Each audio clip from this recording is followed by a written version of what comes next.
बेटियां घर छोड़ती हैं, घर वालों को नहीं। खिड़की के पास खड़ी सीमा सोच रही थी, भाई दूज आने वाली है, पर इस बार न तो माँ ने फोन करके भैया के आने की बात कही और न ही मुझे आने को बोला। ऐसा कैसे हो सकता है? हे भगवान, बस ठीक हो सब कुछ। अपनी सास से बोली, माँ जी, मुझे बहुत डर लग रहा है, पता नहीं क्या हो गया, मुझे कैसे भूल गए इस बार।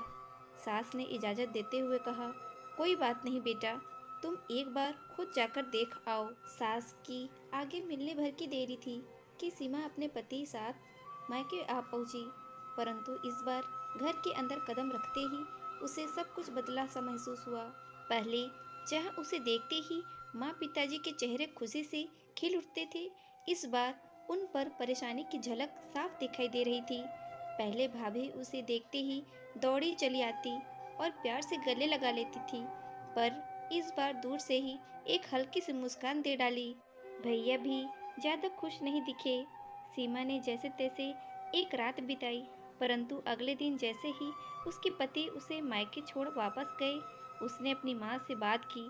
तब उन्होंने बताया, इस बार कोरोना के चलते भैया का काम बिल्कुल बंद हो गया, ऊपर से और समस्याएं, बस इसी वजह से तेरे भैया को तेरे घर भी न भेज सकी। कोई बात नहीं माँ, ये मुश्किल दिन भी जल्दी निकल जाएंगे, आप चिंता मत करो। शाम को भैया भाभी आपस में बात कर रहे थे, जो सीमा ने सुन ली।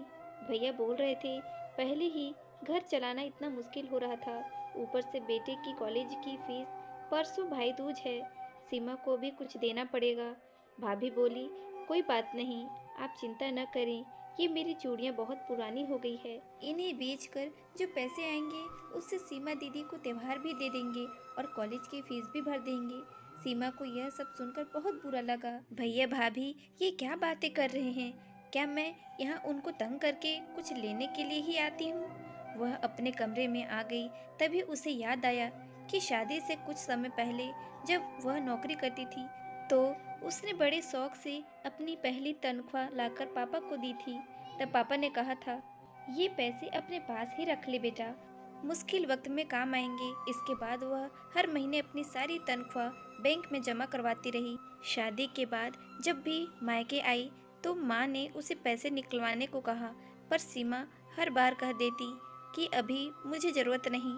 पर आज उन पैसों की उसके परिवार की ज़रूरत है। वह अगले दिन ही सुबह भतीजे को साथ लेकर बैंक गई और सारे पैसे निकलवाकर पहले भतीजे की कॉलेज की फीस जमा की और फिर घर का जरूरी सामान खरीदकर घर वापस आ गई।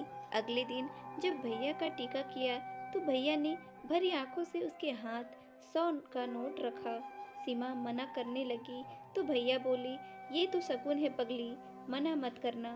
सिमरन बोली, भैया बेटियां मायके शगुन के नाम पर कुछ लेने नहीं, बल्कि अपने माँ बाप की अच्छी सेहत की कामना करने। भैया भाभी को माँ बाप की सेवा करते देख ढेरों दुआओं देने और बड़े होते भतीजे भतीजियों की नज़र उतारने आती है। जितनी बार मायके की दहलीज पार करती है, ईश्वर से उस दहलीज की सलामती की दुआएं मांगती है।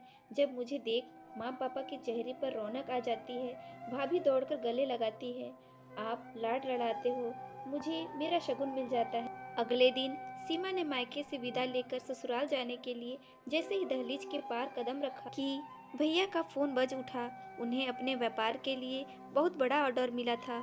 वे सोचने लगे, सचमुच बहन बेटियां मायके कुछ लेने नहीं बल्कि अपनी बेशकीमती दुआएं देने आती है। जब वे घर की दहलीज पार कर अंदर आती है तो बरकत भी अपने आप भीतर चली आती है। हर बहन बेटी के दिल की तमन्ना होती है कि उसका मायका हमेशा खुशहाल रहे और तरक्की करे।